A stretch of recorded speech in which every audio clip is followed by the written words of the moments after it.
Perfect competition में कौन सी types of goods थी? परफेक्ट कंपटीशन में होमोजीनियस टाइप ऑफ गुड थी।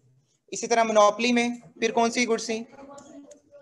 होमोजीनियस परफेक्ट में आ गई, और दूसरे नंबर पे हेटेरोजीनियस आ गई।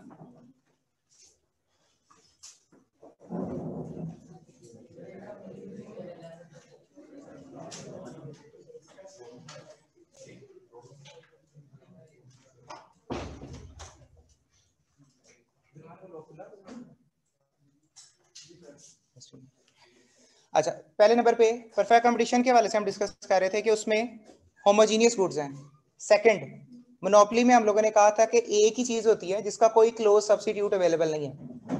ओलिगोपोली में दोनों किस्म की गुड्स थी, उसमें होमोजीनियस भी हो सकती हैं और उसमें हेटेरोजीनियस भी हो सकती हैं। अब ये किस्म आ गई है, ये डिफरेंट एक एस्पेक्ट है। उसमें उसने दो बातें यूज की हुई हैं, कहता है सिमिलर होंगी मगर आइडेंटिकल नहीं होंगी। अब सिमिलर में और आइडेंटिकल में क्या फर्क होता है? सिमिलर का मतलब होता है कि यानी एक जैसी चीजें हैं लेकिन लेबल का फर्क होगा, कंपनी का फर्क होगा। जैसे मेडिसिन में खास तौर पर ये एग्जांपल पाई जाती है कि जैसे पैनाडोल की जितने भी फॉर्मूले हैं वो मुख्तलिफ नामों के साथ इस्तेमाल किए जाते हैं। इस तरह खास तौर पर जितने भी ईएनटी स्पेशलिस्ट हैं, गले खराब के लिए जो मेडिसिन वो इस्तेमाल करते हैं, फॉर्मूला एक होता है लेकिन कंपनीज का फर्क होता है। उसी की 3-4 कंपनीज होती हैं जो बना रही होती हैं। इसी तरह अगर हम यूनिलीवर की जितनी प्रोडक्ट्स हैं उसकी बात करते हैं, सोप्स की बात करते हैं, शैम्पूस की बात करते हैं, तो हर 2 साल बाद लेबल चेंज हो जाता है। उसका जो टैग होता है, जो डिजाइन होता है, वो थोड़ा सा चेंज कर देते हैं। गाड़ियों की एग्जांपल ले लें, हर 2 साल बाद वही चीज है, वही होंडा का मॉडल है, लेकिन 2 साल बाद थोड़ा सा वो चेंज कर देते हैं। यही होती है मॉडिफिकेशन, ताकि कोई बंदा उसको कॉपी ना कर सके।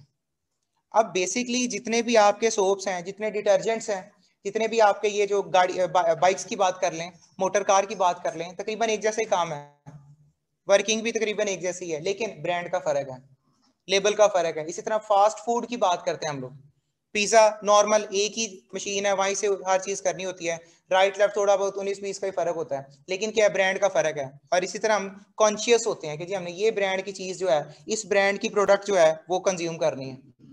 तो ये चीज आ जाती है मोनोपोलिस्टिक कंपटीशन में कि मुख्तलिफ है चीजें, अंदर से चीज सेम है, लेबल का फर्क होगा, नाम का फर्क है, कंपनी का फर्क है, 1-2 इंग्रेडिएंट का फर्क है, 19-20 के फर्क के साथ हम कहते हैं ये आइडेंटिकल नहीं है, सेम टू सेम नहीं है। सेम टू सेम किस एग्जांपल में आता है? जैसे मैंने गोल्ड की एग्जांपल दी थी आपको, जो 21 कैरेट का गोल्ड था, हर बंदे के पास वही होगा। यहाँ पर क्या होगा? टैग का फर्क है, लोगो का फर्क है, कंपनी का फर्क है, फॉर्मूले का फर्क है, ये 19-20 के फर्क होंगे, चीज वही होगी। इसको हम कहते हैं ये मोनोपोलिस्टिक कंपटीशन में डिस्कस किया जाएगा। दूसरे नंबर पर आ जाता है each producer can set price. हर जो प्रोड्यूसर है वो कीमत खुद सिलेक्ट कर सकता है, ईच प्रोड्यूसर कीमत खुद सेट करेगा। अच्छा, वापस चलते हैं, परफेक्ट कंपटीशन में कौन डिसाइड करता था कीमत? मार्केट कंडीशंस, जिसको हम कहते हैं demand and supply forces. Second, फिर हम आ जाते थे मोनोपोली में। मोनोपोली में कीमत कौन सेट करता था? सिंगल सेलर, जो एक ही बंदा होता था। इसीलिए कहा जाता था कि जो मोनोपोली है वहां पे जो फर्म होती है वो प्राइस मेकर होती है, और जो परफेक्ट कंपटीशन था वहां पे फर्म प्राइस टेकर होती है। ठीक है। ओलिगोपोली में क्या था? कीमत कौन सेट करता है? बाय यूजिंग कार्टल, जो उनका मुआहदा होता था, मुआहदे के तहत वो कीमत एग्रीमेंट कर रहे होते थे, सेट कर रहे होते थे। अब ये फोर्थ टाइप आ गई है, मोनोपोलिस्टिक कंपटीशन। यहाँ पर कीमत कौन सेट करता है? प्रोड्यूसर्स। जितने प्रोड्यूसर्स हैं, चूंकि हर बंदे की चीज अपनी अपनी है ना, इसलिए उसका रेट भी जो है वो डिफरेंट ही होगा। Without affecting the market place as a whole, मगर वो किसी भी चीज को चेंज नहीं कर सकते। अपनी कीमत खुद सिलेक्ट करेंगे, किसी दूसरे की कीमत को वो खुद सिलेक्ट नहीं कर सकते। अगर ये 3 बातें होंगी तो हम कह देंगे मोनोपोलिस्टिक कंपटीशन है। अब देख लें, पिछली चीजें रिवाइज भी हो गई हैं, तो उन्हीं के साथ आपकी डेफिनेशन, वो भी एमसीक्यूज में जो पूछेगा, कॉन्सेप्ट क्लियर होना चाहिए। डेफिनेशन में कोई क्वेश्चन है तो पूछें। अब हम इसके फीचर पर आएंगे तो मजीद चीजें आपको क्लियर हो जाएंगी। सेकेंड पॉइंट है इसका फीचर्स। अब बेटा फीचर्स क्या होते हैं? फीचर्स के हवाले से अगर हम डिस्कस करें तो उसने डिस्कस किया हुआ है, a comprehensive list of feature is as follows. पहले नंबर पे है many producer and many consumer. जैसे ये किसकी फीचर है? परफेक्ट कंपटीशन में यही था ना, knowledge is wide spread, perfect knowledge था परफेक्ट कंपटीशन में। नॉन होमोजीनियस प्रोडक्ट, ये किस में था? मोनोपोली में, उसमें था होमोजीनियस। इसलिए मैं थोड़ा सा यानी जो मैं ब्लैक कलर से लिख रहा हूं ये सारे फीचर हैं परफेक्ट कंपटीशन वाले, जो ब्लू कलर से लिखूंगा वो फीचर होंगे मोनोपोली में। इन दोनों को मिला देंगे तो मोनोपोलिस्टिक कंपटीशन बन जाएगा। उसके बाद है producer have some control over prices, price maker कौन सी में था ये, मोनोपोली में। Barriers to entry and exit do exist but are low, barrier होते हैं किसमें, मोनोपोली में, क्योंकि मोनोपोली उसमें नहीं होते, परफेक्ट कंपटीशन में बैरियर्स नहीं होते। ब्रांड लॉयल्टी, ये एक नया कॉन्सेप्ट है, ब्रांड लॉयल, यानी जो चीज आप टेस्ट के हवाले से बात कर रहे हैं, किसी भी ब्रांड के हवाले से बात कर रहे हैं, आप कहते हैं कि ये यहाँ इससे पिज्जा खाना, यही आपने शूज परचेज करने हैं, यही आपने जो कोई प्रोडक्ट है वो परचेज करनी है, बॉल पॉइंट की बात करें, आप कहते हैं यार ये बॉल पॉइंट बड़ा अच्छा है, तो ये ब्रांड लॉयल्टी है। ठीक है, तो ब्रांड लॉयल्टी के हवाले से अगर हम डिस्कस करें तो हम कहते हैं ये चीज इसमें होगी सिर्फ, ना ये परफेक्ट में थी, ना ये मोनोपोली में है, ना ये ओलिगोपोली में है, यहां पर एक कॉन्सेप्ट है ब्रांड लॉयल्टी का, ये चीज नहीं है, तो इसलिए इसको 6.7 point. Firm also engage in some form of marketing, marketing कहां पर होती है, मार्केटिंग कहां पड़ी थी, परफेक्ट में होती है नहीं, मोनोपोली में नहीं, कहां पड़ी थी, ओलिगोपोली में। इसका मतलब है ये पॉइंट भी बाकियों से डिफरेंट है। लास्ट पॉइंट है ability to make some super normal profit, super normal profit earn करती है किसमें, मोनोपोली में। तो इसका मतलब है ये वाला जो पॉइंट है वो भी मैच करेगा। टोटल 8 पॉइंट्स हैं, जिसमें से 2 पॉइंट नए हैं ब्रांड लॉयल्टी वाले, और 7वां पॉइंट है कि firm also engage in some form of marketing. तो ये चीजें हम कहते हैं कि फीचर्स हैं किसके, ओलिगोपोली के, उसके मोनोपोलिस्टिक कंपटीशन के। बेटा क्वेश्चन है कोई, एक दफा पढ़ लें इसको, एक दफा इसको रिवाइज कर लें।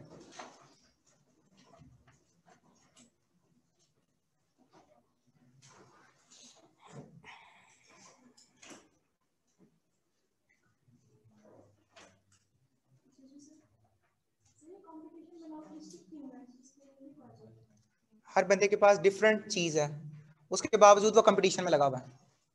मेडिसिन, क्यों मेडिकल रैप वाले लोग जाते हैं डॉक्टर्स के अप्रोच करते हैं, अपनी चीज बेच दे, मार्केट में इतनी ज्यादा चीजें हैं कि कस्टमर को पता ही नहीं चलता इस चीज के फीचर क्या है। आप किसी भी अच्छे डिपार्टमेंटल स्टोर में चले जाएं, बड़े डिपार्टमेंटल स्टोर में चले जाएं, वहां पे 8-10 किस्म की वैरायटीज लगी होती हैं। अब हर वैरायटी को आप टेस्ट नहीं कर सकते, आप ब्रांड लॉयल होते हो। ठीक है, यानी आप एक चीज परचेज करते हैं, फॉर एग्जांपल अगर हम कहते हैं कि जी हमने ये सोप इस्तेमाल करना है, ये केचप इस्तेमाल करनी है, तो आप उसी ब्रांड की केचप यूज कर रहे होते हैं, या कोई भी खाने पीने वाली चीज है। तो इसका मतलब हुआ आपको दूसरा फीचर कैसे इंट्रोड्यूस होगा, जब तक एडवर्टीजमेंट नजर नहीं आएगी, या किसी दूसरे के मुंह से आपने सुनते यार ये चीज बड़ी अच्छी थी, उसके लिए एडवर्टीजमेंट का कॉन्सेप्ट होता है। तो चीज अलग है, लेकिन उसके बावजूद कंपटीशन में लगे हुए हैं, क्योंकि हकीकत में चीजों का मकसद एक ही है, ये चीज। बेटा पढ़ लिए, याद कर लिया। अब ये 7-8 पॉइंट है, कौन बच्चा मुझे सुना देगा, ये भी याद हो जाएंगे। फिजिकल का यही बेनिफिट है, आपको अभी याद हो जाएंगी चीजें। ये 8 पॉइंट कोई बच्चा मुझे सुना दे जुबानी।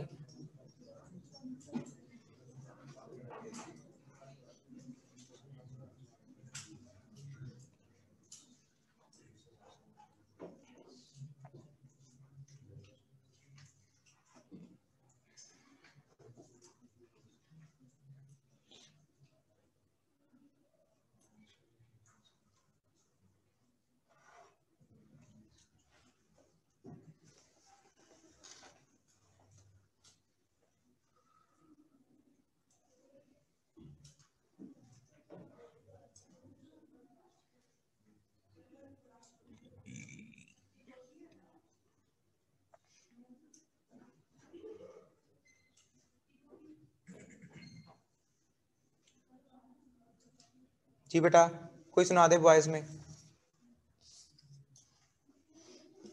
ये वाली रो से कोई बच्चे बॉयज में।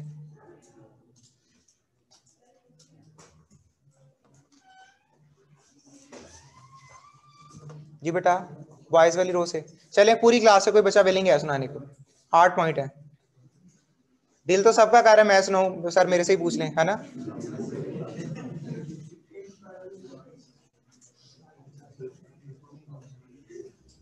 जी बेटा, पॉइंट याद हो गए हैं गर्ल्स में, गर्ल्स में कोई सुनाना चाहे। जी 8 पॉइंट, कितने पॉइंट याद हुए हैं? कोई बात नहीं, जितने बाकी मिस हो जाएंगे फिर क्या होगा। शाबाश शाबाश शाबाश, 3 पॉइंट्स हैं जी बेटा। कितने पॉइंट्स? जी जी फर्स्ट में जी बेटा। बेटा डिस्कशन ही प्लीज जी। ब्रांड लॉयल्टी, शाबाश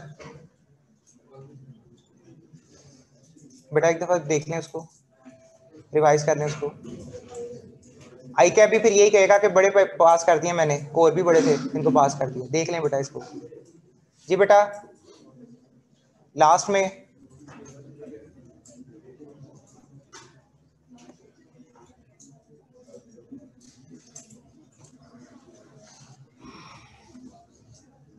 सुनाएंगे बेटा, कितने याद हो गए पॉइंट्स?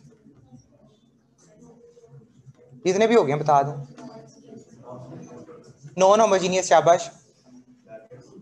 सॉरी, बैरियर्स, बैरियर्स होते हैं, हाई बैरियर्स, बट ठीक है, शाबाश। सम कंट्रोल ऑन प्राइसेस, ठीक है, शाबाश। 3 पॉइंट हो गए हैं, 8 पूरे करने हैं। नॉलेज इज वाइड स्प्रेड, शाबाश, 4 पॉइंट, शाबाश। 3 रह गए हैं, शाबाश। एक दफा रिवाइज करने कोई बात नहीं, सिर्फ मकसद ये है बेटा, एक दफा आप लिखते हैं या याद करते हैं, दोबारा फिर 3-4 पॉइंट रह ही जाएंगे। मैं भी लिखूंगा, 2-4 पॉइंट मेरे रह जाएंगे। एक दफा फिर दोबारा रिकॉल कर लिए, रिकॉल करेंगे, सारे पॉइंट याद हो जाएंगे। तो फिजिकल में यही मेरी कोशिश होती है कि साथ साथ ही आप चीजें चलती जाएं। यानी आप ऑनलाइन का यही मसला है, यानी आपका माइंड डाइवर्ट हो जाता है वहां पर, यानी आप पॉइंट रह गया या कोई भी चीज वहां पर रह जाती है। यहाँ पर एक बेनिफिट है कि आप उसी पॉइंट को भी याद कर लेंगे, आपको 8 पॉइंट याद हो गए, घर जाके रिवाइज करने की भी जरूरत नहीं है, यहीं पर आप उसको लिख कर चले गए हो। ठीक है, तो बारह साथ साथ इस तरह देखा करें कि उसके बाद हमने लिखने भी हैं या उसके बाद मैंने उसको सुनना भी है। नेक्स्ट आ जाते हैं बेटा, अब इसकी एग्जांपल देख लें। तीसरे नंबर पे, तीसरे नंबर पे इसकी एग्जांपल्स देख लें बेटा। मोनोपोलिस्टिक कंपटीशन में 3 उसने एग्जांपल दी है। जितने हमारे हेयर ड्रेसर्स होते हैं, सोप्स हो हैं, रेस्टोरेंट्स हैं, होटल्स हैं, ये सारी की सारी एग्जांपल किसकी हैं? मोनोपोलिस्टिक कंपटीशन की। और ये एमसीक्यूज में एक दफा पेपर में सवाल आया हुआ है। एक शख्स था यूके, जॉनसन रॉबिन्सन और एडवर्ड चैम्बरलिन, यूएसए में 1930s, जैसे आप लोगों ने पढ़ा था ओलिगोपली में, जिसने मॉडल प्रेजेंट किया नॉन कोलूसिव ओलिगोपली का, उसका नाम था स्विजी मॉडल, उसी के नाम से चलता है। इसी तरह मोनोपोलिस्टिक कंपटीशन के भी कुछ मॉडल्स हैं जो उसने डायग्राम बनाई है, ये किसके नाम से चल रही हैं? ये 2 लोगों के नाम से। एक शख्स उसने कहा यूके का, ठीक है, रॉबिन्सन, और दूसरा उसने कहा हुआ है चैम्बरलिन, ये यूएसए का है। और ये कब उन्होंने अपनी थ्योरी को प्रेजेंट किया था? 1930s में। अब हम उसकी डायग्राम पढ़ने लगे हैं, क्योंकि मार्केट इक्विलिब्रियम पढ़ते हैं ना, डेफिनेशन, एग्जांपल, फीचर और मार्केट इक्विलिब्रियम। अब मार्केट इक्विलिब्रियम के हवाले से हम लोग डिस्कस करने लगे हैं, लेकिन मार्केट इक्विलिब्रियम शुरू करने से पहले इसके मैं 2 फीचर, कंज्यूमर इक्विलिब्रियम की 2 शर्तें थी, कंडीशंस, कौन कौन सी? नेसेसरी कंडीशन और सफिशिएंट कंडीशन। बेटा नेसेसरी कंडीशन क्या थी? शाबाश, पहली उसकी कंडीशन होती है कि MC is equal to MR, MC MR के बराबर होना चाहिए, ये फर्स्ट कंडीशन है। सेकंड कंडीशन बेटा क्या थी? MC cut MR from below, शाबाश, MC MR को कट करेगा बिलो से, नीचे से। ये 2 शर्तें पूरी हो जाएंगी तो बेटा हम कह देंगे ये मोनोपोलिस्टिक कंपटीशन की कंज्यूमर इक्विलिब्रियम है। और सबकी यही शर्तें होती हैं, परफेक्ट की भी, मोनोपोली की भी, ओलिगोपोली की भी, और मोनोपोलिस्टिक कंपटीशन की। तो इसलिए यहां पर मैं लिख देता हूं कि मोनोपोलिस्टिक कंपटीशन के हवाले से अगर हम डिस्कस करने लगे हैं,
ये ऐसे ही स्केच प्लॉट कर लें, ऐसे ही स्केच प्लॉट कर लें।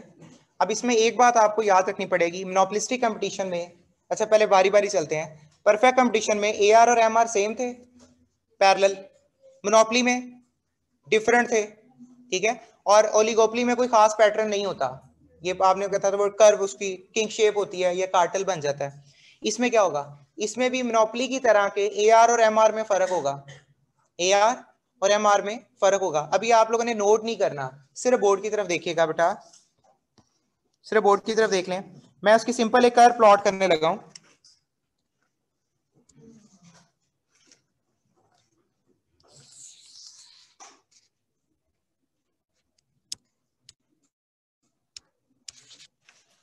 दोनों वैल्यूज आती हैं तो इसलिए सी और आर हम लिख देते हैं। जितनी भी कॉस्ट कर्व्स हैं, जितने भी रेवेन्यू कर्व्स हैं, वो सारे एक ही डायग्राम पर प्लॉट करेंगे। इसलिए आपने एक साइड पर क्वांटिटी लिख दी है और दूसरी साइड पर आपने कॉस्ट और रेवेन्यू के वाले से डिस्कस कर देना है। अब ए आर और एम आर इसमें डिफरेंट होते हैं, क्योंकि ये मोनोपोलिस्टिक कंपटीशन में भी मैंने बात कही है, ये मोनोपोली की तरह ही बनेगी और इसमें ए आर और एम आर का डिफरेंस होगा। अब ए आर और एम आर का डिफरेंस जरा देख लें। ए आर आपका ऑरिजिन से स्टार्ट हो रहा है,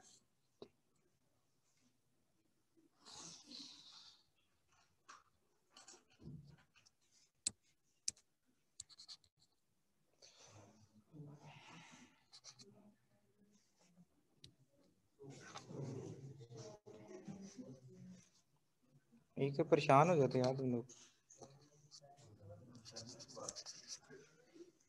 एवरेज रेवेन्यू और मार्जिनल रेवेन्यू, जी बेटा। अच्छा, परेशान हो गए हैं, बाकी परेशान हो गए।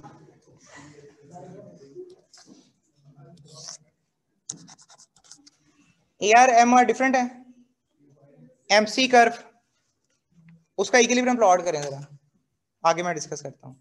उसका इक्विलिब्रियम प्लॉट करें, जैसे आप एमसी स्ट्रेट लाइन ड्रॉ कर दोगे और कहोगे एमसी एम आर के बराबर है, कहाँ पर इक्वेट होता है वो जरा देख लें। ये मेरे ख्याल से उसका पीछे से है, उसको बुलाएंगे, शहजाद को बुलाएंगे।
3 डायग्राम्स प्लॉट करनी थी हम लोगों ने, ठीक है।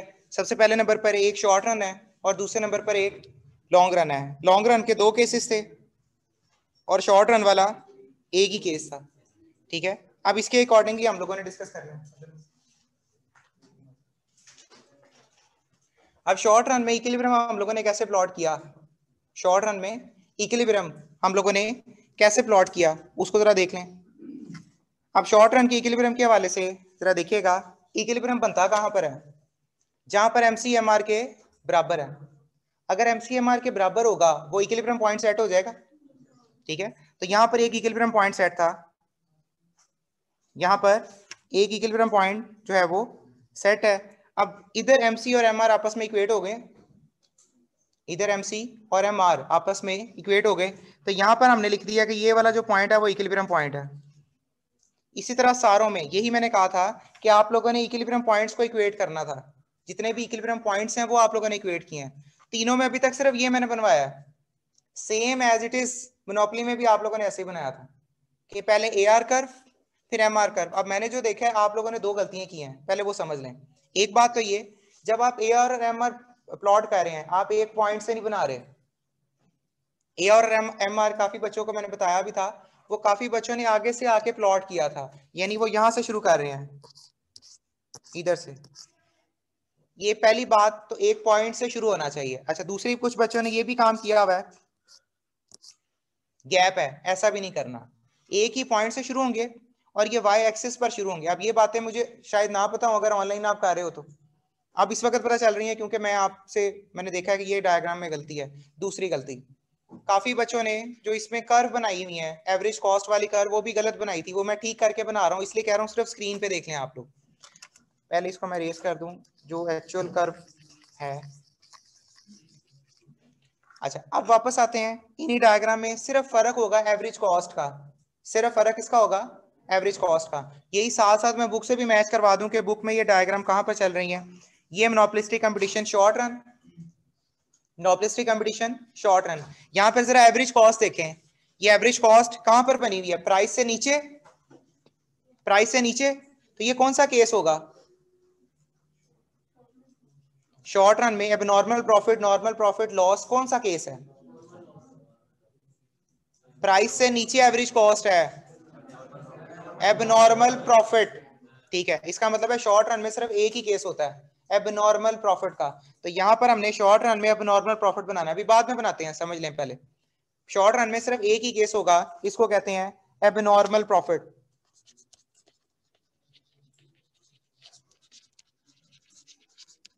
अब इसके टोटल रेवेन्यू और टोटल कॉस्ट के वाले से डिस्कस करते हैं, उसके बाद आ जाते हैं लॉन्ग रन।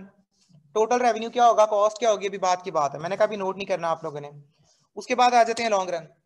अब लॉन्ग रन में जहां पर प्राइस है वहां ही पर एवरेज कॉस्ट है, ये कौन सा केस होगा, नॉर्मल प्रॉफिट के नॉर्मल लॉस, नॉर्मल प्रॉफिट। जब आपका रेवेन्यू और आपके कॉस्ट आपस में बराबर होते हैं तो इसको हम कहते हैं वो नॉर्मल प्रॉफिट है। तो इसका मतलब है शॉर्ट रन में एक ही केस होता है, लेकिन लॉन्ग रन में 2 केसेस होते हैं। पहला केस आ जाएगा नॉर्मल प्रॉफिट,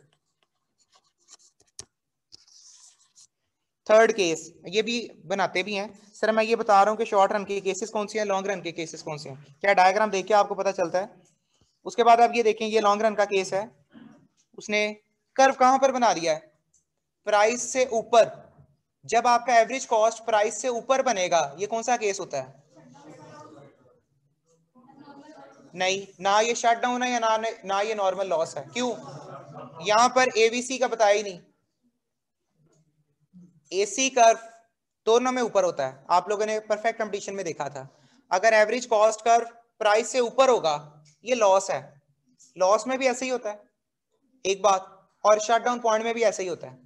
लेकिन यहां पर एवीसी नहीं बना हुआ, अगर एवीसी बना होता, जैसे यहां पर देखें, अगर एवीसी इधर होता तो हम क्या कहते, शट डाउन पॉइंट है। अगर प्राइस पर होता तो हम कहते शट डाउन पॉइंट है। लेकिन अगर आपका एवरेज वेरिएबल कॉस्ट इधर होता तो फिर ये नॉर्मल लॉस था। तो इसका मतलब है मुझे एवीसी बताएगा, एवरेज वेरिएबल कॉस्ट बताएगा कि ये नॉर्मल लॉस है या ये शट डाउन पॉइंट है। बुक में उसने नहीं बताया, इसी को मैं करेक्ट करने लगा हूं। तो यहाँ पर ऊपर उसने लिखा भी हुआ है सब नॉर्मल प्रॉफिट। तो मैंने आपको कहा था इसके दो नाम होते हैं, कौन कौन से, इसको जरा देख लें। ये नॉर्मल प्रॉफिट है और इधर साइड पर इसको कहते हैं नॉर्मल लॉस। नॉर्मल लॉस का एक और नाम भी होता है सब नॉर्मल प्रॉफिट। बेटा ये नाम मिक्स नहीं करने हैं आप लोगों ने, ये नाम मिक्स नहीं करने, ये सब नॉर्मल है। और इसका एक और नाम क्या बताया था, सुपर नॉर्मल।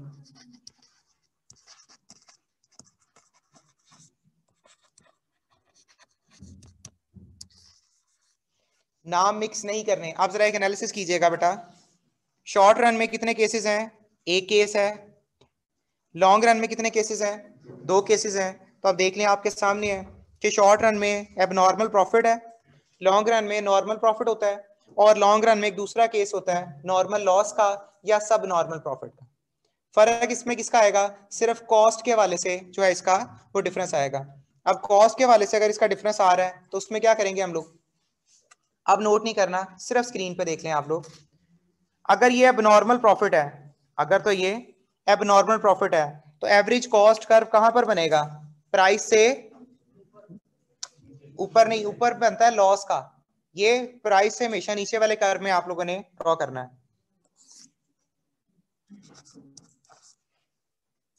अभी नए नए है ना, शरारतें कर रहे हैं आप लोग, अभी आई कैप शरारतें करेगा ना फिर आप लोगों से।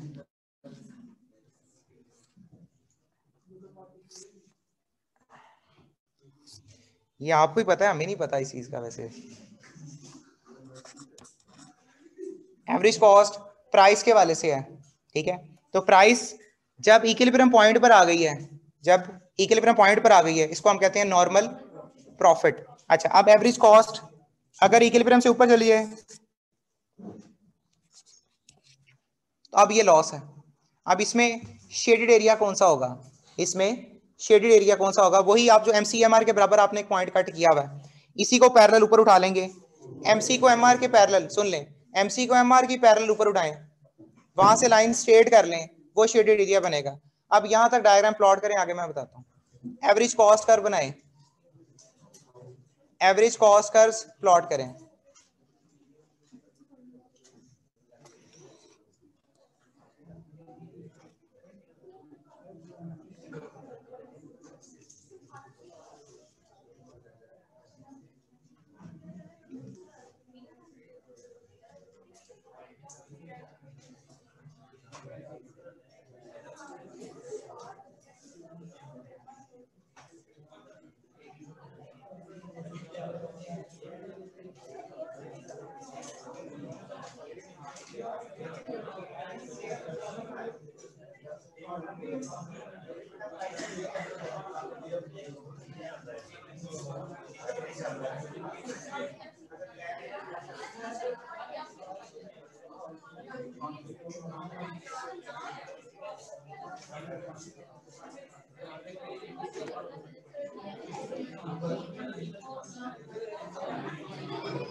सबसे पहले आपने कर्व को लेबल किया MC और MR। ये दो चीजें हैं, उसके अकॉर्डिंगली हम लोगों ने डिस्कस किया ये चीजें क्या होती हैं। आ जाए बेटा। अब इक्विलिब्रियम आपने बच्चे जो गलती कर रहे हैं वो ये कर रहे हैं कि यहां पर इसी के पैरेलल लाइन ऊपर जाएगी। ये देखें, यही पैरेलल लाइन ऊपर जा रही है।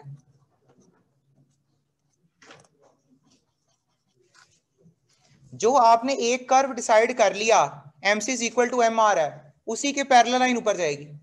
जितना भी शेडेड एरिया होगा उसी के अकॉर्डिंगली डिसाइड होगा एवरेज कॉस्ट पर। अब जरा देखें ये एवरेज कॉस्ट पर कौन सा एरिया शेड हो रहा है।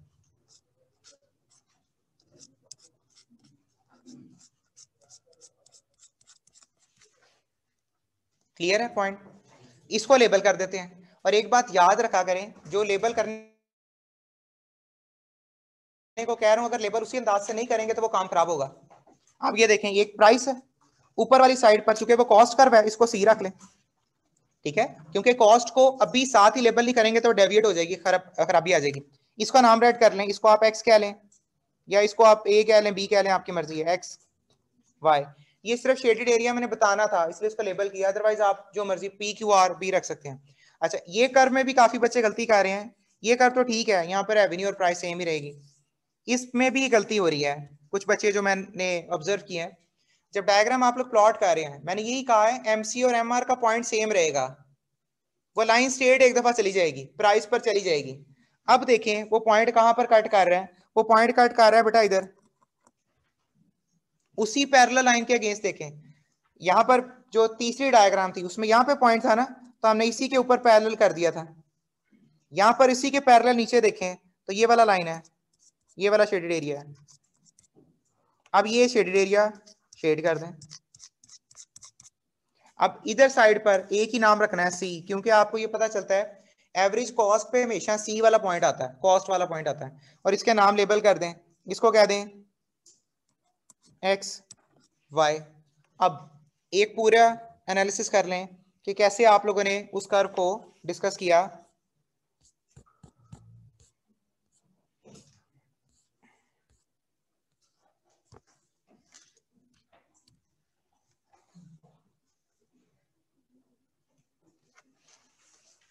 कि शेडेड एरिया बनेगा कौन सा, जब आप MC को MR के बराबर कर लेते हैं, वो आप एक लाइन डिसाइड कर लेते हैं, उसी लाइन पर आप लोगों ने सिलेक्ट करना है उसकी एवरेज कॉस्ट क्या होगी, उसकी प्राइस क्या होगी। जब तक वो सिलेक्ट नहीं करेंगे तब तक काम खराब रहेगा। वो लाइन सिलेक्ट करनी लाजमी है MCMR के बराबर, उसी के ऊपर पैरेलल लाइन जाएगी स्ट्रेट में, उसी के नीचे जो वो पैरेलल लाइन है वो नीचे आएगी। अब जरा शेडेड एरिया डिसाइड करना है ध्यान से। इसमें अगर हम बात करते हैं टोटल रेवेन्यू कितना होगा, इसमें टोटल रेवेन्यू कितना है, स्टार्टिंग O होता है, O क्यू। रेवेन्यू हमेशा AR पे डिसाइड होता है, रेवेन्यू हमेशा AR पे डिसाइड होगा, OQYP। Total cost, total cost हमेशा एवरेज कॉस्ट पे डिसाइड होती है, OQ। अब शेडेड एरिया जो डिफरेंस आएगा, अब वो डिफरेंस क्या है, प्रॉफिट, या इसको सुपर नॉर्मल प्रॉफिट का नाम दे दें, ठीक है, पाई से इसको डिनोट कर देते हैं। आपने पूरा वर्ड लिख देना है यहाँ पर, सुपर नॉर्मल प्रॉफिट, वो आ जाएगा CXYP। सेम सिनेरियो, इसमें तो मसला नहीं होगा नॉर्मल प्रॉफिट में, तीसरे में शायद मसला हो, इसमें भी देख लें। टोटल रेवेन्यू, मैंने कहा रेवेन्यू हमेशा कहां पर डिसाइड होता है, एवरेज रेवेन्यू पर, तो इसका मतलब है OQXP। टोटल कॉस्ट कौन सा शेडेड एरिया है, OQYC। और लॉस वाला कौन सा एरिया है, PXYC। राइट से लेफ्ट कर लें, एंटी क्लॉक कर दें, क्लॉक कर दें, वो फर्क नहीं पड़ता, बस शेडेड एरिया वो बनेगा। इसमें दोनों चीजें बराबर हैं, इसमें बेसिकली टोटल रेवेन्यू भी वही है, टोटल कॉस्ट भी वही है। रेवेन्यू कितना है, इसका नाम रखना पड़ेगा OQXP, OQXP। और यहाँ पर टोटल रेवेन्यू टोटल कॉस्ट के बराबर होती है, इसलिए हम उसको कहते हैं वो नॉर्मल प्रॉफिट है, या इसको हम कहते हैं नो लॉस नो प्रॉफिट, इस हवाले से बात करते हैं। तो ये 3 डायग्राम हम लोगों ने प्लॉट किए। अब मेरा ख्याल है कि जिस बच्चे ने डायग्राम अभी बना ली है उसकी डायग्राम अब क्लियर हुई होंगी। आप परफेक्ट कंपटीशन वाली भी, मोनोपोली वाली भी, क्योंकि जैसे आप ऑनलाइन में पढ़ते हो मेरे लिए में नहीं है कि उसमें कैसे आपने डायग्राम प्लॉट किया, एक्चुअल कैसे करनी है, इसीलिए मैं खुद सर्कुलेट किया, मैंने देखा कि इसमें क्या क्या खराबी है, क्या क्या गलती है।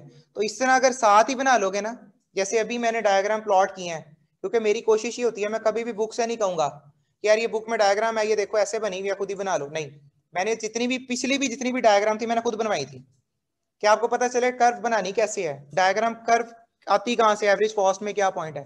इसी तरह साथ साथ करते जाए, अभी पॉइंट आपके क्लियर हो जाएंगे। क्लियर है बेटा, याद रहेगी बात। अब जितने बच्चे ने लेट ज्वाइन किया है, काउंटिंग के जितने बच्चे स्टूडेंट्स हैं, वो भी रिकॉर्डिंग देख सकते हैं बेटा। अब वो सारा रिवाइज तो नहीं हो सकता 1 घंटे का, 10-15 मिनट का होता, चले उसको कर सकते थे मैनेज।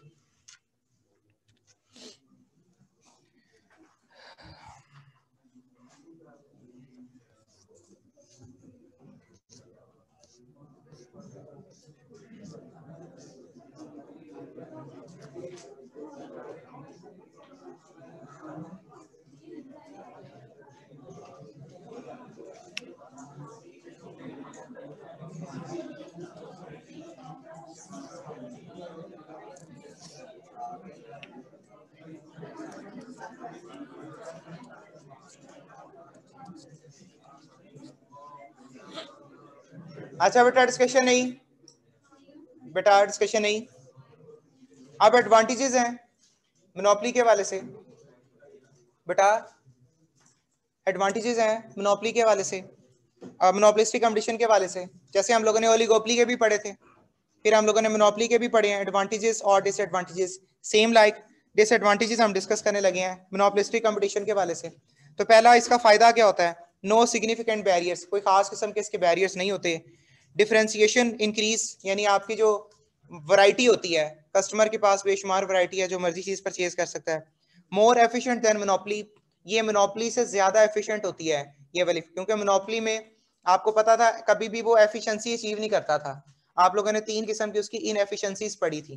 तो यहाँ पर एक बेनिफिट होता है, परफेक्ट कंपटीशन सबसे बेस्ट है।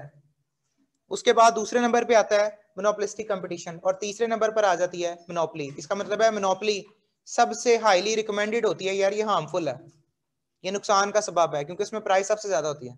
उसके बाद जो कम नुकसानदेह होती है वो मोनोपोलिस्टिक कंपटीशन होता है, और सबसे कम नुकसानदेह होती है परफेक्ट कंपटीशन। ठीक है, खैर तीसरे नंबर पर आते हैं disadvantage. Differentiation can be unnecessary, इतनी ज्यादा डिफरेंशिएशन की होती है। आप देख लें, कलर स्कीम का फर्क होता है, लेबल का फर्क होता है, खास तौर पर, या आप मेडिसिन की बात कर लें, आप उसकी सोप के हवाले से बात कर लें, डिटर्जेंट्स के हवाले से बात कर लें, एक ही ब्रांड ने 3-4 अपने फ्लेवर निकाले हैं। आइसक्रीम की बात कर लें तो वही चीज होती है, सिर्फ उसमें राइट लेफ्ट 19-20 का फर्क होता है। इस वजह से वो कहते हैं अननेसेसरी उसने डिफरेंशिएशन की हुई है, हकीकत में कोई डिफरेंशिएशन नहीं होती। फिर उसके बाद है prices is higher than MC, यहाँ पर जितनी भी प्राइसेस होती हैं वो एमसी से हायर होती हैं। एमसी से हायर कैसे होती हैं, जरा डायग्राम देखनी है। एमसी से हायर कैसे होती हैं, मार्जिनल कॉस्ट, मार्जिनल कॉस्ट का इक्विलिब्रियम पॉइंट ये था,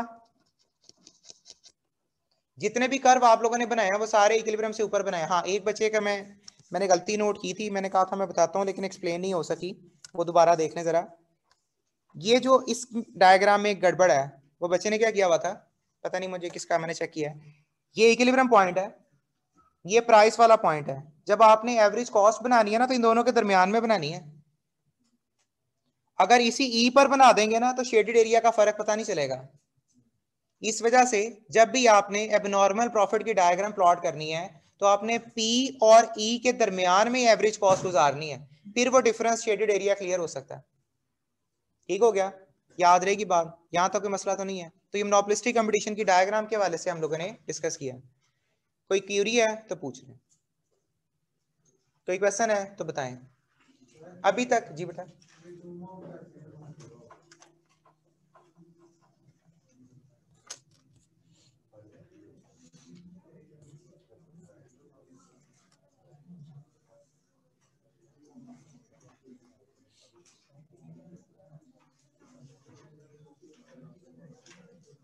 अब बेटा एक काम आप लोगों ने और करना है इसमें, आज माइक्रो हमारी कंप्लीट है, ठीक है, यानी चैप्टर नंबर 5 तक हम लोगों ने इसका कंप्लीट कर लिया। अब 2 काम करने हैं, 2 काम इसके हम लोगों ने करने हैं।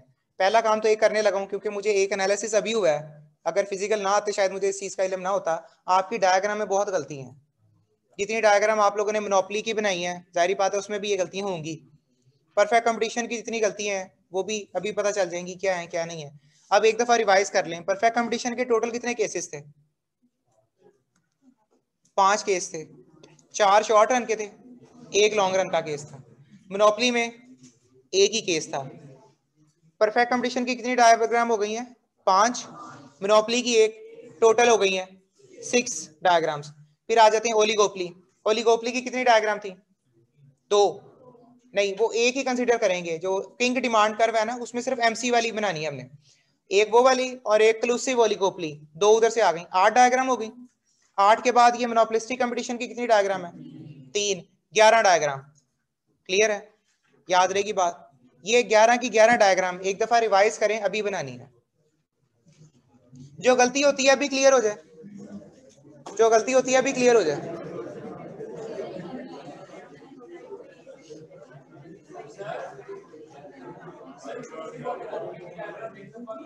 किसकी? क्लूसिव ओलिगोपोली की। ये नोट कर लें, उसके बाद मैं स्क्रीन चेंज करूंगा।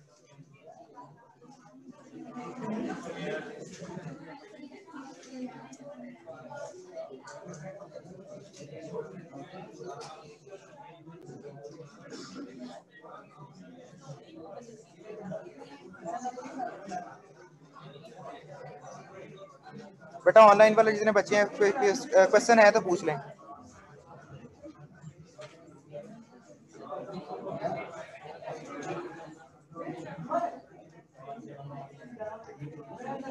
मोनोपोलिस्टिक कंपटीशन में शट डाउन नहीं होता बेटा।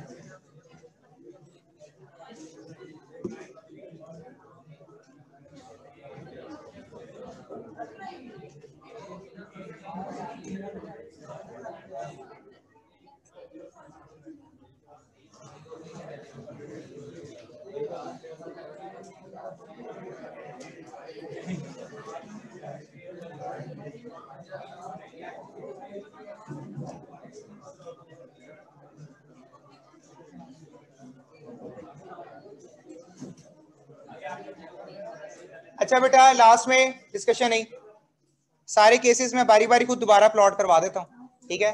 आप लोग परफेक्ट कंपटीशन को एक दफा ओवरव्यू कर लें।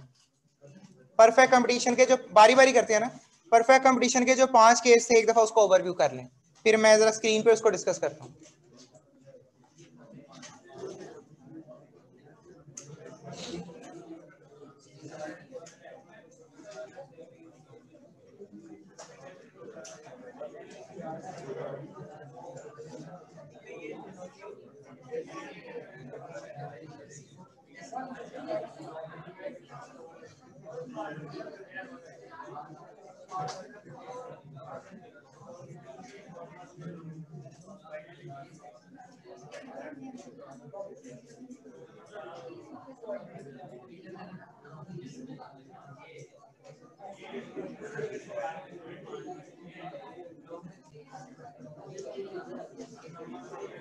ये बेटा सुपर नॉर्मल प्रॉफिट को रिप्रेजेंट करता है, वो जगह की वजह से मैंने पाई लिखा हुआ है, अदरवाइज ये सुपर नॉर्मल प्रॉफिट का शेडेड एरिया है।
चलें डिस्कशन वाइंड अप।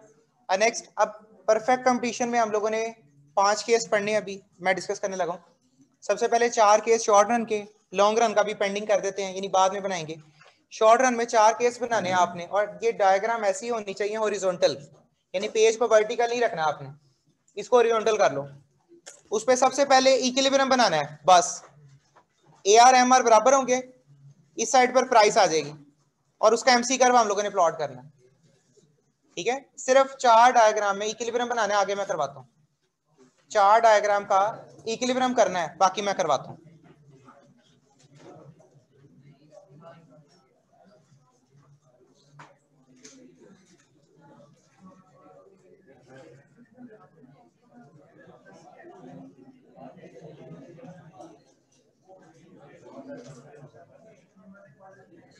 बेसिकली ना ABC को उस वक्त डिस्कस किया जाता है अगर आप शटडाउन पॉइंट की बात करें। मोनोपोलिस्टिक कंपटीशन में शटडाउन नहीं होता, इसलिए ABC भी नहीं होता।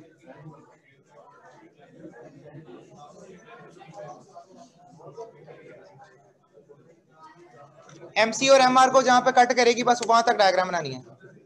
MC MR को कट करता है ना, बस उतनी डायग्राम बनानी। AC नहीं बनाना, AC मैं बनवाऊंगा।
अब बेटा डिस्कशन नहीं ये कर लें, उसके बाद मास का ब्रेक करते हैं। अब नॉर्मल प्रॉफिट है, नॉर्मल प्रॉफिट सबके नाम देख लें, सबके नाम देख लें, डबल डबल नेम है। अब नॉर्मल प्रॉफिट को सुपर नॉर्मल प्रॉफिट भी कहा हुआ है। इसी तरह तीसरे के भी दो नाम होते हैं, नॉर्मल लॉस भी कहा जाता है और इसको सब नॉर्मल प्रॉफिट भी कहा जाता है। अब फर्क सिर्फ एक आता है इक्विलिब्रियम का। इक्विलिब्रियम में प्राइस से कंपैरिजन करना है आपने, हमेशा प्राइस से कंपैरिजन होता है। अब पहले केस में देखें, जो एवरेज कॉस्ट है, अच्छा काफी बच्चों ने ना ये इक्विलिब्रियम नहीं बनाया, जैसे एमसी को एमआर के बराबर कट कर दिया। यहां पर ये देखें, ये वाला इक्विलिब्रियम है, इसको हम क्यू स्टैटिक कह रहे हैं, क्यू ई भी कहा जाता है, क्यू स्टैटिक भी कह सकते हो आप लोग। उसके बाद एवरेज कॉस्ट प्राइस से नीचे होगा, नॉर्मल प्रॉफिट में प्राइस पर होगा, ठीक है, और इसी तरह सब नॉर्मल प्रॉफिट में प्राइस से ऊपर होगा। लेकिन जब भी नॉर्मल प्रॉफिट नॉर्मल लॉस की बात करेंगे या शट डाउन की बात करेंगे, वहां पर एबीसी भी आएगा। पहले दो में एबीसी नहीं था, क्यों? जरूरत ही नहीं थी, वो प्राइस से नीचे ही था। जब एवरेज कॉस्ट ऊपर जाएगी तो आपको प्लॉट करना पड़ेगा फिर एबीसी। अब जरा देखें इन दोनों में एबीसी का क्या फर्क है। शट डाउन पॉइंट में एबीसी इक्विलिब्रियम पर है और यहां पर इक्विलिब्रियम से नीचे है, तो ये दो फर्क हैं। अब ये आप लोगों ने एवरेज कॉस्ट भी बनानी है, अब आप लोगों ने एवरेज कॉस्ट भी प्लॉट करनी है, उसके बाद मास का ब्रेक करते हैं। डायग्राम आपके सामने लेबल है, अब जो डिफरेंसेस हैं वो आपको पता चल रहे हैं कि कैसे आप लोगों ने प्लॉट करना है।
बेटा जितने लोगों ने प्लॉट कर लिया है और नमाज पढ़नी है तो 4:30 पे इंशाल्लाह दोबारा मुलाकात होती है 4:30 पे, लेकिन नमाज ही पढ़नी है।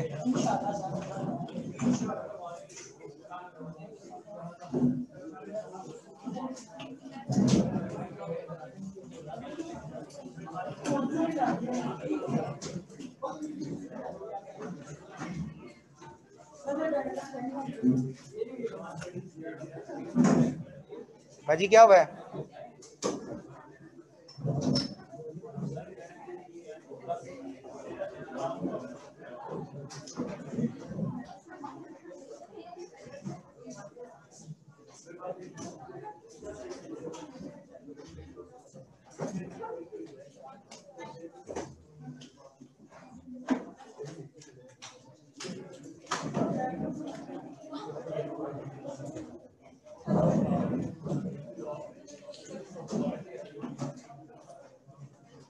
भाई साहब तुम क्या करोगे आप फिर?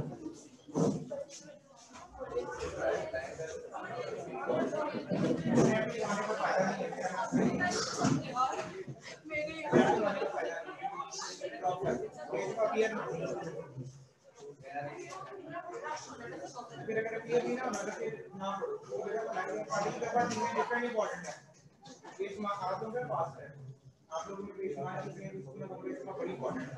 अब बेशुमार चीजें जिसमें मैं कहूँगा यार इसका है तो अगले टाइम पे चीजें बदल जाएंगी। तो अगर किसी ने अभी तक नहीं पढ़ा या ऑनलाइन अगर एक क्लास में ली तो फिर मैं भी पीछे 15 लेक्चर है 15 दिन में क्या बाकी आप देखें मैं ये आपके लिए बाकी तोड़ते मार्केट तोड़ते हैं नहीं 15 दिन का मतलब है मैक्रो रैली है ना माइक्रो इजी लगते हैं यार कभी से लगते हैं सारा सिलेबस याद रखना माइक्रो वाला सिलेबस नाम के 10 चैप्टर रहते हैं नाम के 10 चैप्टर आपको भी नहीं आप बुक का हाफ करके देख लो एग्जैक्ट हाफ देखना कौन से नहीं है तो ऑनलाइन अप्लाई 12 दिन हो गए नहीं बेटा छोड़ उसको फोटोकॉपी करवा लो इस वक्त आपके पास होने से ज्यादा ये 150 200 इंपॉर्टेंट नहीं है ठीक है ना 300 लग जाएगा 500 लग जाएगा लेकिन क्या होगा जो चीज आप हार्ड कॉपी में कर सकते हो ना वो सॉफ्ट कॉपी में आप कर ही नहीं सकते मोबाइल में आप कर ही नहीं सकते ये चीज है तो इसलिए मैं हाजिर हूँ आप क्लास करें मोस्ट वेलकम लेकिन मेरा मसला ये है कि अगर हो ना चांसेस कि आपके 70% जा से 80% जा से तो फिर बंदा अटेम्प्ट कर ले लेकिन अगर आपके पास बिल्कुल ही है अभी आपने क्लास नहीं करी तो वजह क्या है इतनी क्लास वैसे क्या करते थे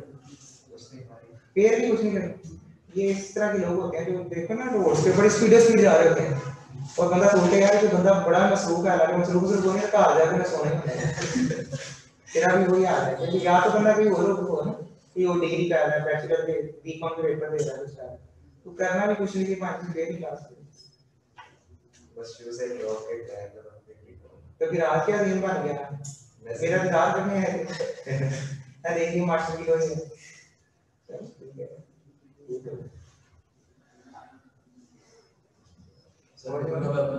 सॉरी पेपर आपका है 3 मार्च को 3 मार्च से शुरू हो रहे हैं आपका 7 को आएगा जुमेरात को पेपर 3 को काउंटिंग का होता है जुमेरात को आपका इकोनॉमिक्स का होता है सैटरडे को आपका लॉ का होता है और अकाउंटिंग का होता है अकाउंटिंग का मंडे को 3 को स्टार्ट है 3rd मंडे 3rd मार्च स्टार्ट है 3rd को 7th को मेरे ख्याल से आपको जुमेरात है तो 6 या 7 मंडे होती है ये कंफर्म होती है ये डेट शीट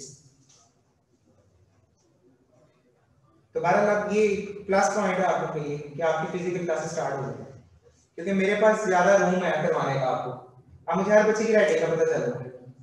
अब देखो जैसे अभी से मैंने छोटी सी बात डायग्राम क्लियर करवा दी, एक लेक्चर है डायग्राम क्लियर हो गई, लेकिन आगे चलते जाएंगे आपको साथ साथ याद भी करवाता हूँ। तो ये सिर्फ क्लास में फिजिकल होना बड़ी जरूरी बात। मेरी तरफ से तो कोशिश पूरी होती है जाने पास, लेकिन मेरे स्टूडेंट की अपनी भी, अब यही सारे स्टूडेंट्स हैं, इनमें से काफी बच्चे पास भी हो जाएंगे, फेल भी हो जाएंगे। अब जितने बच्चे पास हो जाएंगे वो कहेंगे यार देखो लोग चलना टीचर ही कोई नहीं, तो जो फेल हो जाएंगे कहेंगे यार देखो कभी नहीं पढ़ा। लेकिन हालांकि मैं दोनों को ही टीच कर रहा हूँ, मैं तो डायरेक्ट कर रहा हूँ। पास या फेल आप लोगों ने अपनी वजह से होना, ये आपकी अपनी मेहनत है। जितनी मेरे से रिक्वायरमेंट है मैं उससे डबल रिक्वायरमेंट आपके लिए कर रहा हूँ। नोट्स के लिए मसला है, किसी टाइम के लिए मसला है, इवन के पिछले जो मेरे बैच हैं उनमें एक दफा सिलेबस खत्म हुआ, 5 दिनों में दोबारा रिवीजन भी कर ली, तीसरी मरतबा फिर उनका सिलेबस में खत्म करने के लिए मैंने फिजिकल क्लासेस ऑन हो गई थी, मैंने कहा ठीक है आ जाओ फिजिकल। तीसरी दफा फिर उनका मैं 11 दिन में सिलेबस दोबारा रिवाइज करा। मुझे क्या सिर्फ क्या गया कोई बच्चे का वेल कर ले अपॉर्चुनिटी, दूसरी अपॉर्चुनिटी फिर उनको मैंने दी है। मेरी टोटल इस वक्त इकोनॉमिक्स के 4 बैच चल रहे हैं, ठीक है। तो मैंने इनको कहा जिस मर्जी बैच में बैठ दो मुझे कोई करा दो, तो मैं सिर्फ फेवर दे सकता हूँ, करना आप लोगों ने। फिर उसके बाद कुछ बच्चे आ गए सर ये सवाल हमें समझ नहीं आ रहा, मैं कहा बैठो मेरे 2 घंटे फ्री हैं, 9 से लेकर 5 बजे तक मेरे लेक्चर लगे, सिर्फ मेरे 2 घंटे फ्री हैं। उस 2 घंटे में भी जो बच्चे आते हैं मैं उनको भी टाइम देता हूँ। मैं जितनी एफर्ट आप सोच रहे हो मैं उससे डबल एफर्ट करूंगा, लेकिन आप लोगों को करेंगे तो फिर आगे काम सही होगा ना। पेपर आप लोगों ने देना है, ये सर आप बस कैप्टन करते हैं, सॉरी आप सिर्फ कैप्टन नहीं बेटा, क्यूएम भी करवा रहे हैं कैसे इस अटेम्प्ट में, क्यूएम क्वांटिटी मेथड वो भी करवा रहे हैं। आपके जो कैप है उसमें आप सिर्फ कैप्टन, हां उसमें मैं सिर्फ कैप्टन करता हूं, जो कैप में मैं सिर्फ कैप्टन, बाकी आगे सी कैप वगैरह नहीं वो कोई सब्जेक्ट नहीं। इसी के 9 से 5 लेक्चर हैं, यानी अभी मेरे इकोनॉमिक्स के 4 सेक्शन हैं, क्यूएम के मेरे 3 सेक्शन हैं, 7 बैच ये बन रहे हैं, तो 9 to 5 मेरी क्लासेस लगी हैं, ऊपर नीचे ऊपर नीचे ऊपर नीचे। क्यूएम का नहीं था, क्यूएम का बेसिकली पहले मैंने सेशन नहीं करवाया, इस दफा फर्स्ट टाइम क्यूएम करवा रहा हूं, वो भी स्टूडेंट की क्यूरीज थी, क्योंकि साथ कुछ बच्चे आते थे, मैं होता था अवेलेबल वीर साहब के साथ, दाऊद साहब के साथ, वो फिर उन्होंने कहा कि नहीं सर हमने क्यूएम भी आपसे पढ़ ली, ठीक है मुझे तो कोई इतराज नहीं, तो इसलिए सेकंड भी सब्जेक्ट मैंने शुरू कर दिया। सब्जेक्ट टीचर को हर बंदे का अपना टीम होता है, अपना सोच होती है। सब्जेक्ट टीचर को हमेशा उसको भी शुरू करना चाहिए जब उसकी फिंगर टिप्स पे चीजें आती हैं। इकोनॉमिक्स में 13 साल हो गए मुझे पढ़ाते थे, तो मुझे अभी तक चीजें बंद हो चुकी हैं, ये चीज यहाँ से है, ये चीज यहाँ से है। इस तरह क्यूएम में भी जब तक आपकी ग्रिप नहीं होती तब तक आपका करवाना भूल है। तो जो टीचर लगे हुए हैं मैं उनके साथ उनसे सीखा, उनसे किया। तो इसी तरह आप जितने भी सब्जेक्ट पढ़ते हो, क्या 1 है, क्या 2 है, 3 4 जितने भी सब्जेक्ट पढ़ते हो, ट्यूटर कभी बुरा नहीं होता। जो बंदा जो कह रहा है उसकी बात मान लो। क्यूएम विदेश से पढ़े आप लोग, कुछ मिसरवा से पढ़े होंगे, कुछ दाऊसा से पढ़े होंगे, कुछ सरबीर से पढ़े होंगे। सारे बच्चे को पास हो गए जिसने ट्यूटर की बात मानी, जैसे भी सर ने कहा पास हो गए, जैसे मिसरवा ने कहा पास हो गए, जैसे दाऊसा ने कहा पास हो गए। तो ये चीज है, बात माननी है, मान लो कि पास हो गए, बाकी अल्लाह बेहतर करे। सबसे ज्यादा हाईएस्ट रेशियो पास ट्रैक किया पास में, सबसे ज्यादा। यानी मेरे नॉर्मल बैचेस हैं, पिछले बैच में जो मेरा रिजल्ट था 48% था रेगुलर का, और फास्ट ट्रैक का 68%। उससे पिछले कैंप में रेगुलर का जो रिजल्ट था 72% था, और जो फास्ट ट्रैक था उसका 92% था। तो फास्ट ट्रैक का रिजल्ट बहुत बेहतर होता है। उसकी वजह क्या होती है? एक तो मेरे पास टाइम ज्यादा होता है, 2 घंटे होते हैं हर दफा, नॉर्मल में क्या तो 45 मिनट होते हैं, घंटा होता है। फास्ट ट्रैक में मेरे पास रूम ज्यादा होता है, 2 घंटे होते हैं, और 2 घंटों में आपने एक ही सब्जेक्ट पढ़ाना है, और आप लोगों ने भी एक ही पढ़ना है। अगर एएफसी की बात कर लो, वो यार फाइनेंशियल मैथ की है, एक दूसरा लड़का कहता है यार आईटी का एक्सेल मिला है, इधर से बीसी का मिला हुआ है, इधर से इंग्लिश का मिला हुआ है, तो आपका माइंड 4 तरफ से डाइवर्ट हुआ हुआ है। इस वक्त आपके पास प्लस पॉइंट है, आपके साथ एक ही क्या है इकोनॉमिक्स का सवाल, ये इकोनॉमिक्स का ये सवाल micro macro chapter 5 chapter 4 chapter 3 2 इस तरह एक ही साइड पर खेलोगे ना तो अच्छे लगते हैं। कारण मैं तो रिकमेंड कभी भी नहीं करता कुछ बच्चों को कि जो डबल पढ़े अकाउंटिंग के हम फोकस करें।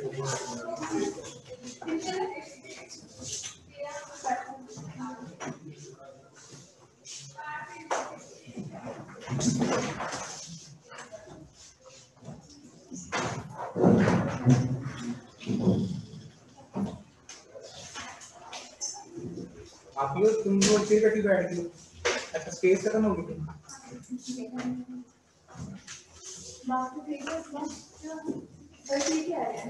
वो बैठ के बैठ ठीक है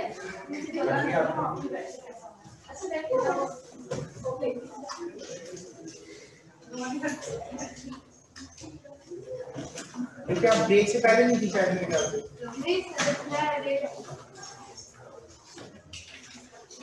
ये डायग्राम ओके। नौकरी पे चलें, करके लॉन्ग रन की रही है, लॉन्ग रन का नॉर्मल प्रॉफिट को भी बनाओ, लॉन्ग रन का नॉर्मल प्रॉफिट को भी बना सही,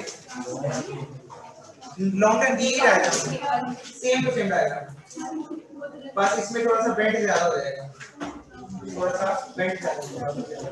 हाँ इसको कहते हैं इनवैलिड हो जाएगा, तो मैंने कैसे प्रेस नहीं हुआ बस वो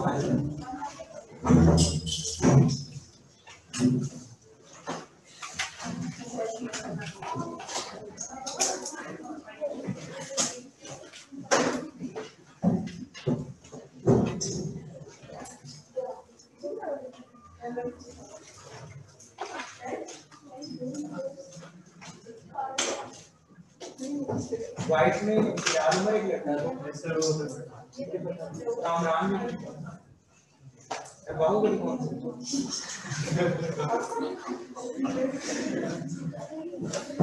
ट्यून भी पोर्टुगल की क्या इस तरह के सारे बंदे होते हैं जो अपना इलाकों का और ये इतना वो सारे बंदे चिट्ठी तो डालते हैं।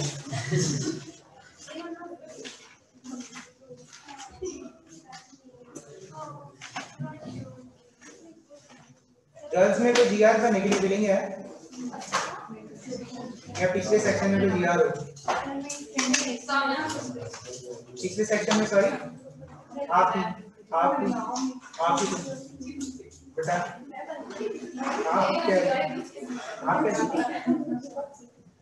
आप तो सारे जीआर नहीं लास्ट में क्या इधर तो सेक्शन ही नहीं जितनी जीआर भी चलेंगी अच्छा नहीं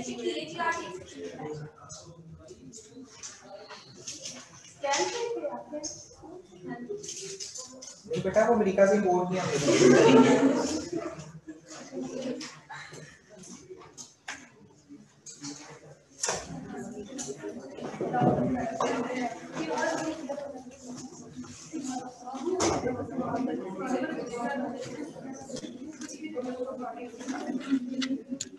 बेटा ये लॉन्ग रन वाला देख ले, ये लॉन्ग रन वाले सेम नॉर्मल प्रॉफिट ही है, लॉन्ग रन में नॉर्मल प्रॉफिट ही है लेकिन थोड़ा सा एनवेलप शेप है, थोड़ा सा एनवेलप शेप है बस, तो वो नॉर्मल प्रॉफिट का सेम वही सिनेरियो है, total revenue total cost and so on, उसके रिस्पेक्टिव हम लोग डिस्कस कर रहे हैं।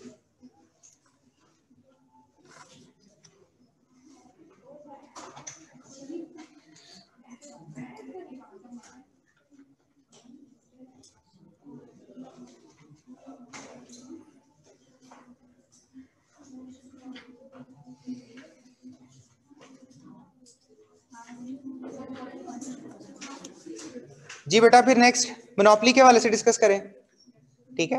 मोनोपोली में अब हम लोगों ने एवरेज रेवेन्यू और मार्जिनल रेवेन्यू के हवाले से डिस्कस करना है, और उसकी एक ही डायग्राम होती है, इसको मैंने कहा था शॉर्ट रन में और लॉन्ग रन में एक ही डायग्राम है, ठीक है, लेकिन इसमें एआर और एमआर का डिफरेंस होता है, ठीक है, एआर डिफरेंट है, एमआर आपकी डिफरेंट है। आप जरा देख लें इसमें एआर और एमआर के रिस्पेक्टिव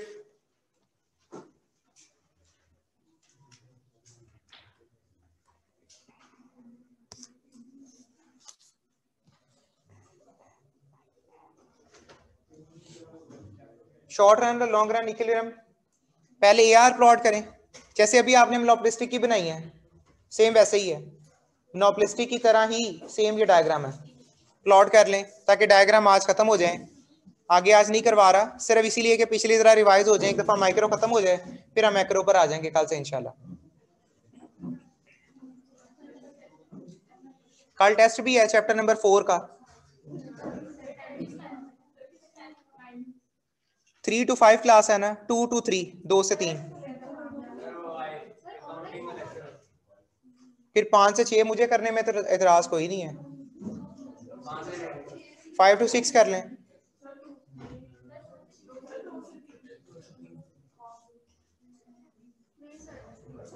अच्छा चलें सुन लें, दो इसका तरीका कर लेते हैं,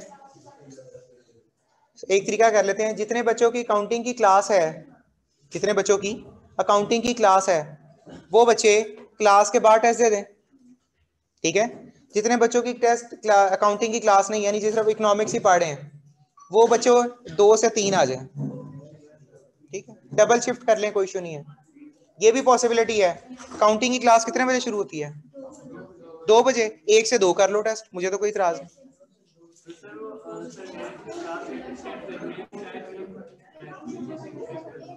क्या चीज एक्सटेंड करनी है? एक्सटेंड नहीं हो सकती, पीछे जाएंगे, वो 1 से पीछे ले जाएंगे।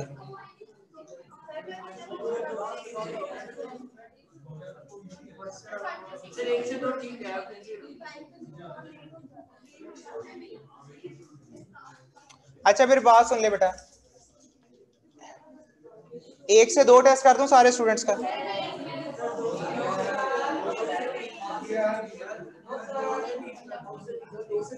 2 से 3 कर लें, चलें। जितने अकाउंटिंग के स्टूडेंट्स हैं ना, जितने अकाउंटिंग साथ पढ़ रहे हैं, वो 1 से 2 टेस्ट दे दें, 1 बजे से लेकर 2 बजे टेस्ट दे दें, उसके बाद अकाउंटिंग की क्लास पढ़ लें। और जितने बच्चों की अकाउंटिंग नहीं है, मेरे ख्याल से इससे थोड़े से बच्चे हैं अकाउंटिंग वाले, जितने नॉर्मल आप लोगों का जो टेस्ट है वो 2 से 3 है, ठीक है, 2 to 3।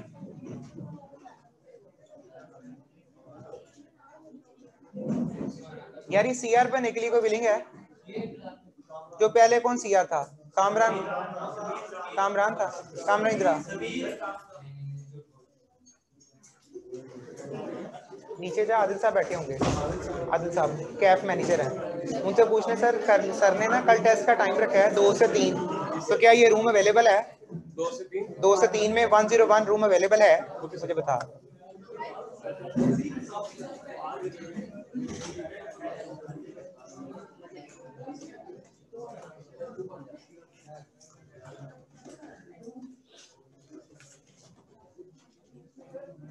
बेटा मेरी बात सुने, आ चुके फर्स्ट लेक्चर था, 2 चीजें आप लोगों से शेयर कर लूं जो मुझे फील हो रहा है। एक तो आप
फिजिकल वालों का 2 से 3 टेस्ट है, और ऑनलाइन जितने स्टूडेंट्स टेस्ट देना चाहें वो 5 to 6 है।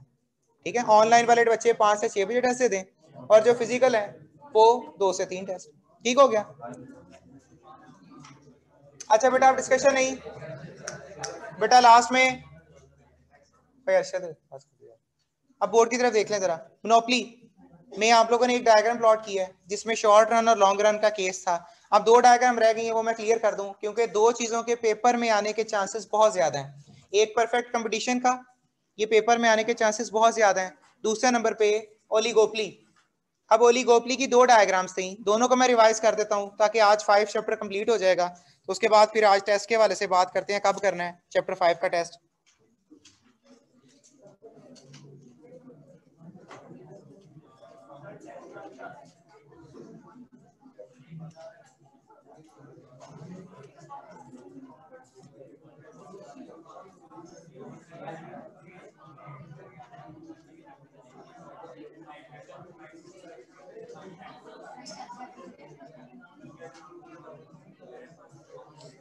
अच्छा बेटा, डिस्कशन ही आप देख लें।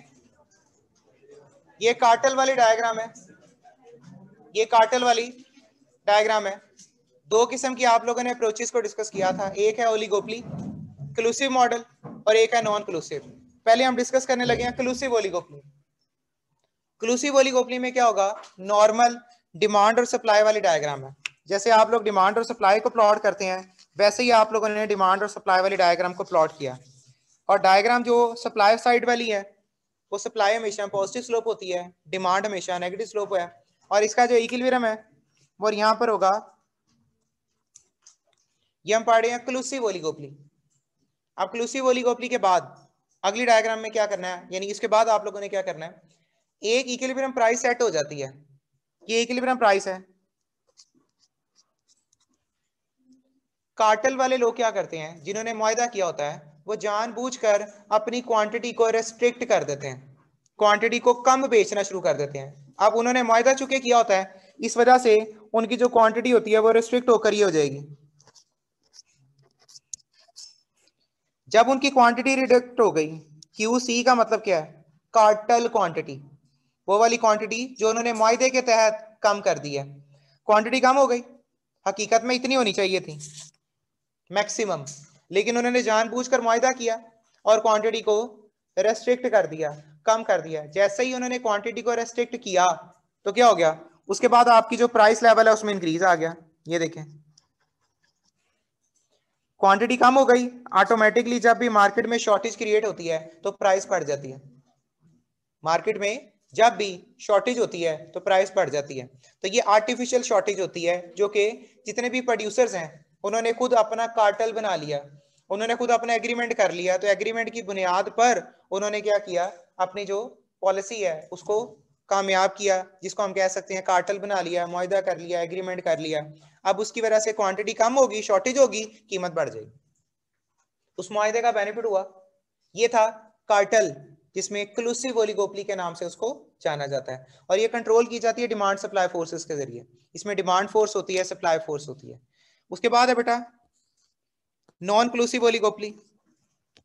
नॉन क्लूसिव ओलिगोपली में 2 डायग्राम्स थी जो हम लोगों ने डिस्कस करनी थी, लेकिन अगर पेपर में इक्विलिब्रियम पूछता है, पेपर में अगर वो इक्विलिब्रियम पूछता है तो आपने सिर्फ एक ही डायग्राम बनानी है, जो थर्ड डायग्राम है, जो थर्ड डायग्राम है। इसके सिर्फ मैंने फेजेस बताए थे कि किंग डिमांड कर्व कौन सा होता है। किंग डिमांड कर्व की बात करें तो इसको हम कहते हैं कि किंग क्यों आएगा, उसकी वजह क्या है, क्योंकि इलास्टिसिटी का फर्क होता है। अबव प्राइस जो पी नॉट, जो आप पी सेट करते हैं, पी स्टैरिक, इससे ऊपर कीमत जो होती है वो इलास्टिक होती है, क्योंकि वो इलास्टिक मार्केट होती है। और पी स्टैरिक से नीचे जो कीमत होती है वो इनइलास्टिक होती है, क्योंकि वो इनइलास्टिक मार्केट है। इन दोनों इलास्टिसिटी को जोड़ दें तो ये किंक बन जाता है। इसको किस मॉडल के नाम से जाना जाता है, स्विजी मॉडल के नाम से जाना जाता है, जिसने इसको प्रेजेंट किया था। उसके बाद हम आ जाते हैं, नेक्स्ट है स्विजी मॉडल के बाद फिर हम लोगों ने कहा था कि इसके इक्विलिब्रियम हम प्लॉट करते हैं। अब इक्विलिब्रियम कहां पर प्लॉट होता है, जहां पर वो गैप आ जाता है, क्योंकि AR दोनों के डिफरेंट होंगे, MR दोनों के डिफरेंट होंगे। देखें, एक ब्लू कलर से बनाया हुआ है AR और MR, और एक रेड कलर से बने हुए हैं AR और MR, बीच में गैप आ गया, तो MC हमेशा उसी गैप के अंदर होगा। MC हमेशा उसी गैप के अंदर होगा। अब ये दो ओलिगोपली के मॉडल दोनों बड़े इंपॉर्टेंट, क्योंकि मैंने कहा है पिछली अटेम्प्ट में मोनोपोली आ चुकी है, प्राइस डिस्क्रिमिनेशन आ चुकी है। इस अटेम्प्ट के लिए दो चीजें बहुत इंपॉर्टेंट है, परफेक्ट कंपटीशन और ओलिगोपली। ओलिगोपली की 2 डायग्राम्स हैं, परफेक्ट कंपटीशन की 5 डायग्राम्स है। 5 डायग्राम की प्रैक्टिस करवाई है मैंने भी आपको। अब आपने यही 2 डायग्राम अपने हाथ से बनानी है, जरा कार्टल ओलिगोपली वाली, क्लूसिव और नॉन क्लूसिव, जल्दी हो जाए। उसके बाद फिर एक डिस्कशन है छोटी सी, वो करते हैं आपसे। क्लूसिव और नॉन क्लूसिव ओलिगोपली।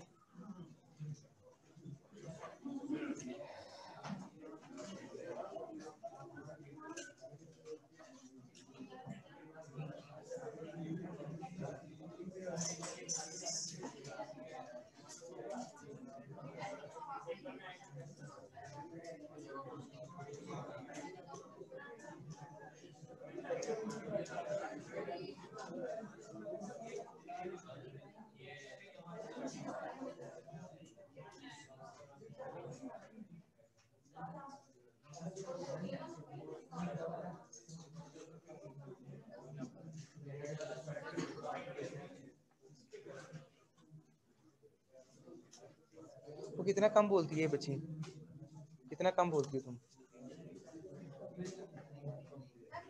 कम बोलती है।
जी बेटा क्लियर। अब एक चीज डिस्कशन नहीं, ये जितनी डायग्राम इंपॉर्टेंट थी क्योंकि वो मुझे शायद ना इलम होता अगर फिजिकल आप ना बनाते तो, इसलिए मैंने एक दफा दोबारा रिवाइज करवा दी है। अब आप लोगों ने काम करना है, चैप्टर नंबर 5 कंप्लीट है, ठीक है। कल आपका टेस्ट है चैप्टर नंबर 4 का, एक तो चैप्टर 5 का टेस्ट करना है, ठीक है। तो ये कमिट हुआ था जब हम ऑनलाइन में थे, तो हमने कहा था 1 से 2 दिन के बाद आपका चैप्टर 5 का टेस्ट हो जाएगा। अब चैप्टर 5 का टेस्ट अगर कल ट्यूसडे को हम चैप्टर 4 का टेस्ट कर रहे हैं तो नेक्स्ट नहीं, संडे को पूरा टेस्ट होगा 1 to 5 चैप्टर का, सिर्फ इस बचेगा। संडे को आपका टेस्ट है बेटा 1 to 5 चैप्टर कंप्लीट का। चलें, सुन ले मेरी बात, सुने बेटा। ओ भाई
सिर्फ उसमें एक बात कहना चाहूंगा, जितने खास तौर पर फिजिकल स्टूडेंट्स हैं, क्योंकि ऑनलाइन ठीक है पढ़ रहे हैं कोई मसला नहीं, वो भी अवेलेबल हूँ, लेकिन फिजिकल वालों के लिए सबसे प्रेफरेबल एक चीज है, सिर्फ क्लासें पढ़ लो, सिर्फ क्लास पढ़ लो।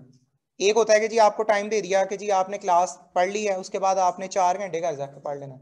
सिर्फ मैं आपको कह रहा हूँ क्योंकि फिजिकल में ये ट्रेंड होता है साथ साथ ही सुनता जाऊंगा, साथ साथ लिखवाता जाऊंगा, उसी वक्त वो चीज याद हो जाएगी, बजाय कि इसको पेंडिंग कर देंगे। आप देखें जितने आप लोगों ने छुट्टियां की हैं, जितनी भी आप लोगों ने छुट्टियां की हैं, काफी बच्चे ऐसे हैं, मैं कह सकता हूं इस वक्त कोई 95% स्टूडेंट ऐसे होंगे ऑनलाइन में जो पढ़ रहे थे, जारी बात आप फिजिकल में आए हैं, जिनका 100% सिलेबस तैयार हो, नहीं हो सकता।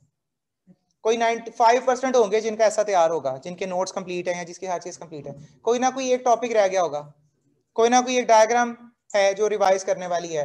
इसका मतलब क्या हुआ? इसका मतलब ये हुआ यहां पर ये बेनिफिट है कि साथ साथ ही लिखते जा रहे हैं। एक दिन पढ़ा, अगले दिन आके रिवाइज कर लिया, एक दिन चीज की है, साथ ही उसके पॉइंट्स लिख लिए। क्योंकि मैक्रो अब हम शुरू करने लगे हैं कल से इंशाल्लाह, तो मैक्रो में आप लोगों के न्यूमेरिकल्स हैं। मैक्रो में चैप्टर नंबर 6 से न्यूमेरिकल आपके शुरू हो जाते हैं। दो काम मैंने और करने हैं आपसे, एक असाइनमेंट मैंने शेयर करनी है न्यूमेरिकल्स की, चैप्टर नंबर 5 के न्यूमेरिकल्स, चैप्टर नंबर 5 के न्यूमेरिकल्स की, और एक एज यूजुअल जो हमेशा हम करते हैं, एक दफा जब चैप्टर खत्म होता है तो एमसीक्यूज की प्रैक्टिस करते हैं। और वो सारे एमसीक्यूज आज इंशाल्लाह मैं अभी आपको शेयर कर देता हूँ, ठीक है? 7 बजे के बाद जब क्लास खत्म होगी तो 7 o'clock आपको मैं फॉरवर्ड करता हूँ एक एमसीक्यूज की फाइल। वो आप लोगों ने करने हैं फ्राइडे तक। फ्राइडे से पहले किसी भी क्वेश्चन में, कोई भी में मसला है, फिजिकल अवेलेबल है, ऑनलाइन वाले व्हाट्सएप कर दें, और जो फिजिकल वाले हैं वो जब मर्जी आके पूछ लें, क्लास के दौरान मैं कोई टाइम दे दूंगा, इसमें पूछ सकते हैं आप लोग। एमसीक्यूज नहीं, आप लोग व्हाट्सएप नहीं कर सकते, मेरी मर्जी।